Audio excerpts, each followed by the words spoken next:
right, it looks like everybody completed. Am I correct? So before we sort of talk about what you came up with, just to step back to the Moodle, again, what I'm going to try to do, although we probably won't be able to get through all of them, is to do activities like this each week where you get a chance to experience the different Moodle activities.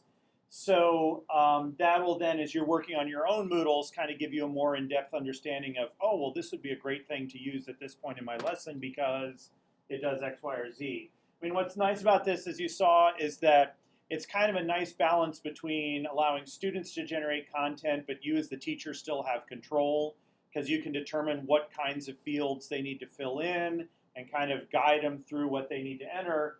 But then when you're done, you now have a database that your students could use to access. So if you want to split up content across a number of students and allow each one of them to become expert on something, then they can share that information, and then that becomes something that all the students can access. So this information is now all there for everyone to look at.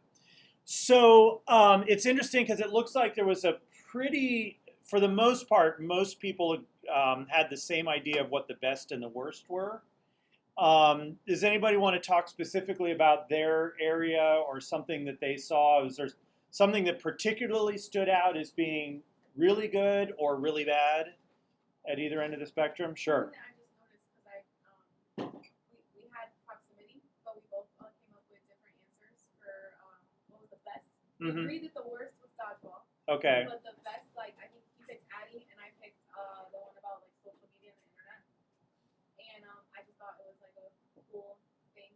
I was reading his response, and it kind of like made sense to me after the fact. But like to me, I was like visually, like mine made more sense, but his response made more sense to me, like logically. I was like, oh, okay, I can see like why you thought that. Yeah. Well, and the other thing, I mean, we call these laws, but they're not laws. I mean, this is all guidelines. So, you know, like anything remotely approaching any sort of an artistic thing, everybody's going to have different opinions of what is the best and the worst. So yeah, I mean, it's actually good we had a couple. I mean, if everyone had been here tonight, we would have had, I think, more chances to kind of compare apples to apples and see what people thought. Yeah, anyone else? Something you saw particularly good, or something that surprised you, or maybe your end result was not what you thought it was going to be, or? I just thought that, so I had similarity, and I thought that in the first image, like the colors seemed to go along well together. Like it seemed like the same topics that were in the image were the same colors. Like the shapes were the same size, and the shapes were consistent. So I thought that was just more aesthetically pleasing, I guess you could say. And then like I thought the third one too, because then when I looked at the third one closer, I was like, oh, okay, the A is all red, the D is all blue, and then like so on and so forth. But I don't know. I just thought the first one was more. Maybe it was. Yeah, I mean, in some ways, there's some similarity between the first and the third because they both have a lot of information on the graphic, right? This one, I think, is a little more successful just because it's cleaner. And that is part of probably a little bit of figure and ground in there, that they didn't put in a bunch of stuff that didn't need to be there. Probably the most complex figures are the people, but they simplified those figures down. That's kind of I think somebody pointed this out, whoever had closure. That's kind of an example of closure in that you're simplifying a figure out, but we still recognize immediately what it is. But if they had drawn a full-blown realistic figure, that would have just detracted. That's information we didn't need on the page. And I think the other one, I mean, the style is different. The other one is more cartoony, but I think because of that, there's sort of maybe a little extra information here that doesn't necessarily have to be there to really get the idea across. So I think there are similarities in that they're both kind of showing a range of ideas or a sequence of ideas, and they do what they can to kind of group things together. Yeah. So any other comments? Yeah. So I did figure and brown, and excuse me. The one I said was the worst was the dodgeball, and yeah, we haven't talked about that one yet. I think that was almost everybody's worst. Yeah. So what stood out to me when I was thinking about like figure and a focal point ground is first there was nothing that really stood out, but I felt like I think the most important thing you should be getting from this image is probably the instructions on how to play dodgeball. That really like blends in to the background. So it's kind of doing like the inverse of what I thought it should be. Yeah. Yeah, and it's on this you've got things like whatever this image is here is right underneath the text. And that does start to get confusing. Is it the figure that you should be paying attention to, or is it the text on top? Kind of the same thing with this guy getting hit over here in the head, which is interesting because they have that image, yet there's nothing in the instructions that talks about getting hit in the head. Like, is that something you're supposed to do? Is that something you're not supposed to do? It's just, and this figure of everything on the page, that one figure breaks the plane of the border. And the one thing, who had the continuity? So this is sort of an example of a continuity thing. So you've established this frame, and the frame is designed, that's going to keep everybody's eyes inside. Anytime anything breaks a frame like that, it's going to push your attention that direction. That's an opening. And also because this figure is even looking this direction, one of the things we know is anytime you have faces or figures, we will automatically look at that figure and try to look at where that figure is looking. So you almost never want to have a picture on a page of somebody who's looking off the page, because that's going to draw people's attention off the page. You want them looking onto the page so that draws your eyes towards the stuff. So this, for a lot of reasons, that is a big boo-boo there. Yeah, so I think this one's problematic. The dark background makes it harder to see that this is a graphic we're probably supposed to look at. That's a figure and ground thing. Even just choosing the color behind it. Yeah, so this one's problematic on a lot of fronts. I think almost everybody, if not everybody, picked this as their worst one. I just did because there wasn't really any closure in it. Like, yeah, the guy getting hit with the ball a little bit, but right. not really. Yeah, yep. So, yeah, so, sort of bottom line of all of this is, I'm certainly not expecting all of you to become experts in graphic design. I mean, you could take, obviously, people major in graphic design. You could get master's degrees in graphic design. But, we all know as teachers, one of the things that we're doing all the time is preparing materials for our students. It could be a simple handout. It could be something we're putting on a web page. It could be, whatever. And a lot of times I think we just don't realize, we're so focused on the content on the page that we don't realize how much of the cognitive process revolves around how that stuff is put on the page, not just what's there. Maybe this is all really good information, but if it's not organized well on the page, you're getting in the way of your students being able to process it. So whether it's even just a simple handout that's nothing but text, just being aware of how the text is organized on the page. They're going to look at that page first, and if it's all jumbled up and there's a lot of different fonts and the fonts are in different colors, that's going to automatically set the tone and put them in a frame of mind that may get in the way of them getting the information off the page. So I find myself more and more when I'm creating handouts and things, like taking a step back, creating tests. There's a whole psychology of how a test should be laid out, that how much information should be on the page, how should it be organized, and that really falls right in this category too, in looking at these things. So, this is the theory behind the graphic design. So next week, not for next week, but as an assignment next week for the following week, is going to be to put this into practice and to actually create at least one graphic element that will go onto your Moodle. It could be a handout, it could be an image, it could be whatever's going to apply to whatever your topic is.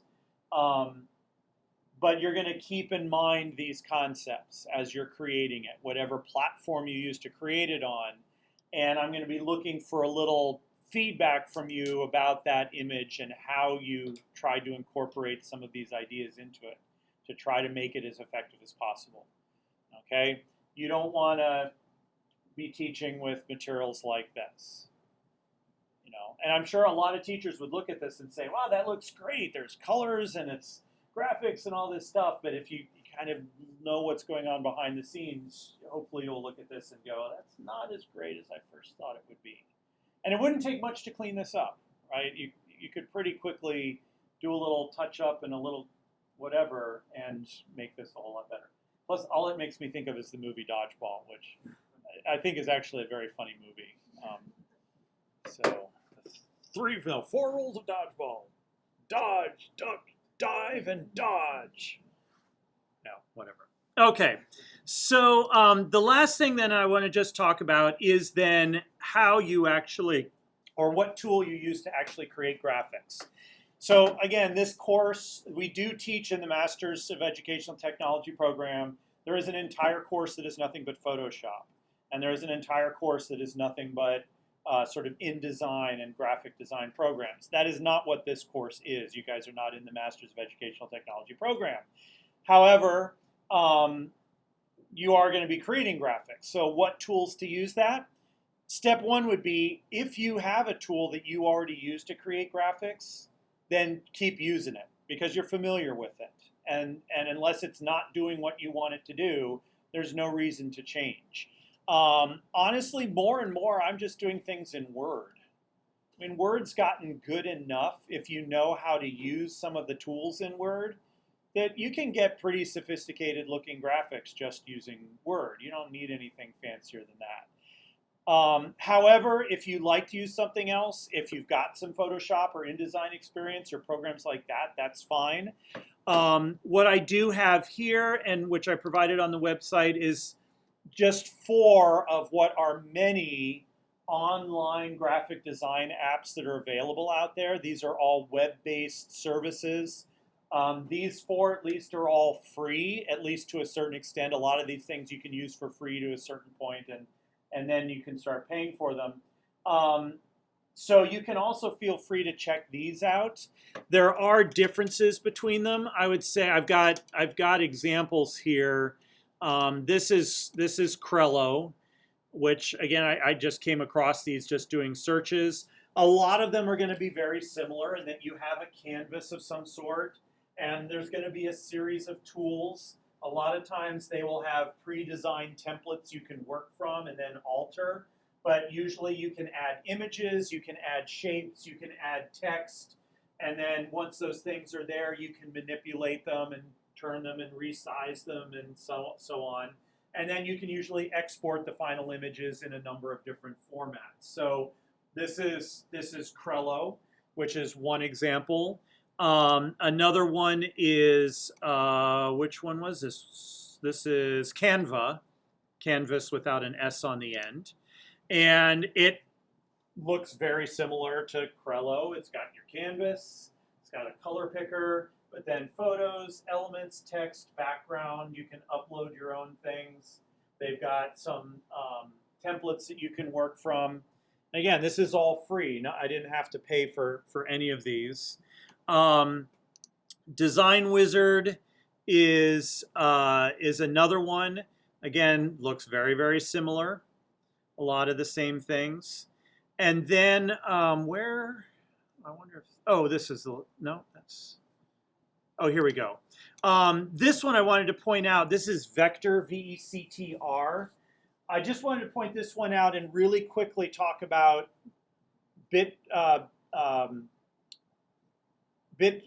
what's the word I'm looking for?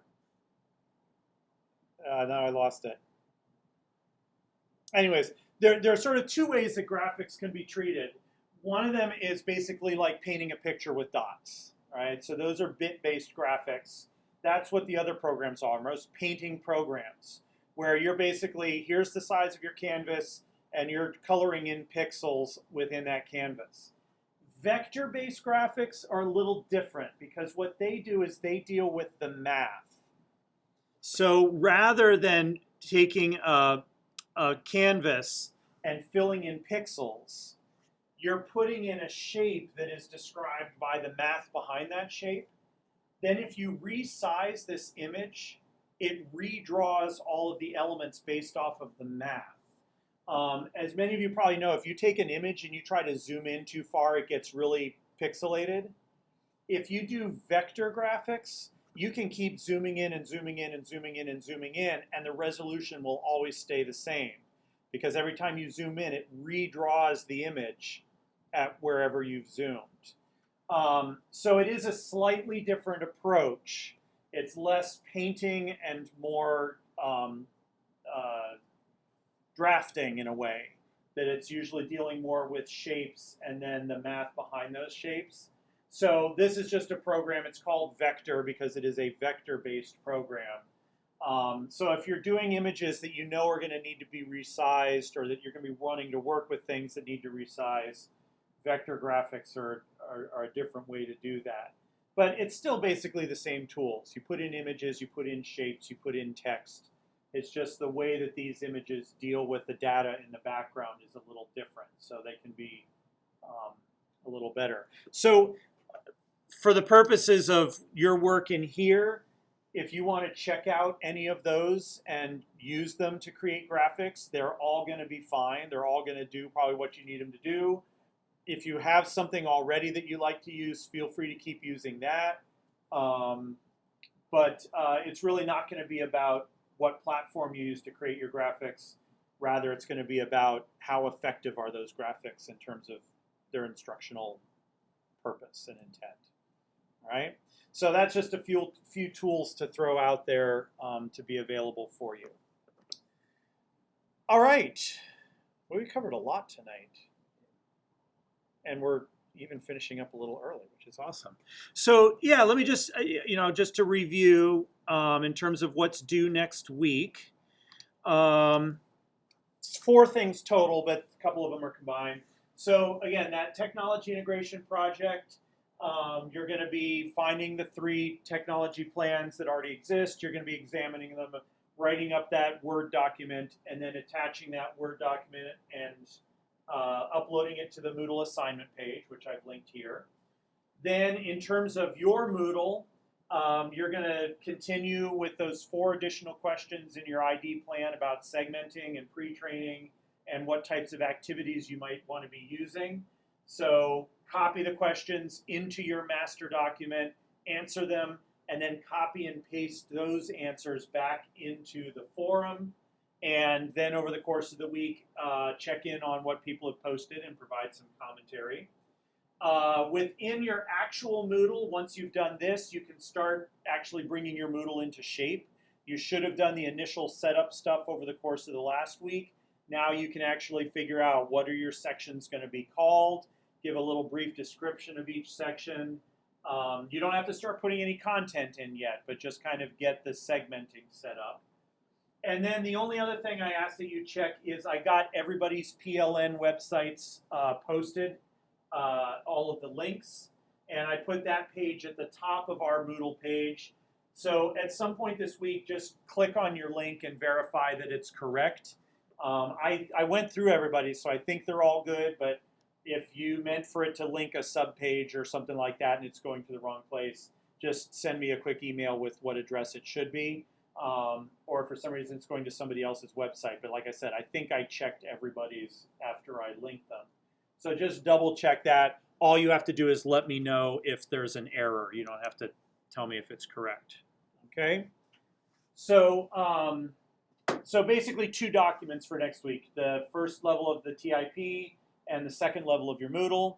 And then, like I said, hopefully on Wednesday, I will make week 4 available in the Moodle. And the main thing is going to be to start creating some graphics.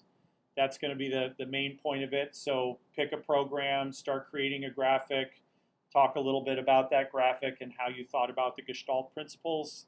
And there will probably, in addition, also probably be our next PLN posting assignment for that following week as well. But I also know over these first couple of weeks, because we're doing a lot of this startup stuff, I know a couple people have not quite gotten through or gotten caught up on this, so hopefully with the next 2 weeks, you can get all this initial documentation done and tidied up. And then when we see each other again in person, we'll be ready to really start filling in the content on our Moodles and going to town on all of that. All right? Questions, comments, concerns, criticisms, cucumbers. All right. Well, it is 9:30 on the dot. So go ahead and log out for the night, and I will be seeing everybody in 2 weeks. I'll send out a remind also next Wednesday or so, just reminding everybody not to come to campus. So I will see everyone then and have a good couple of weeks. Thank you.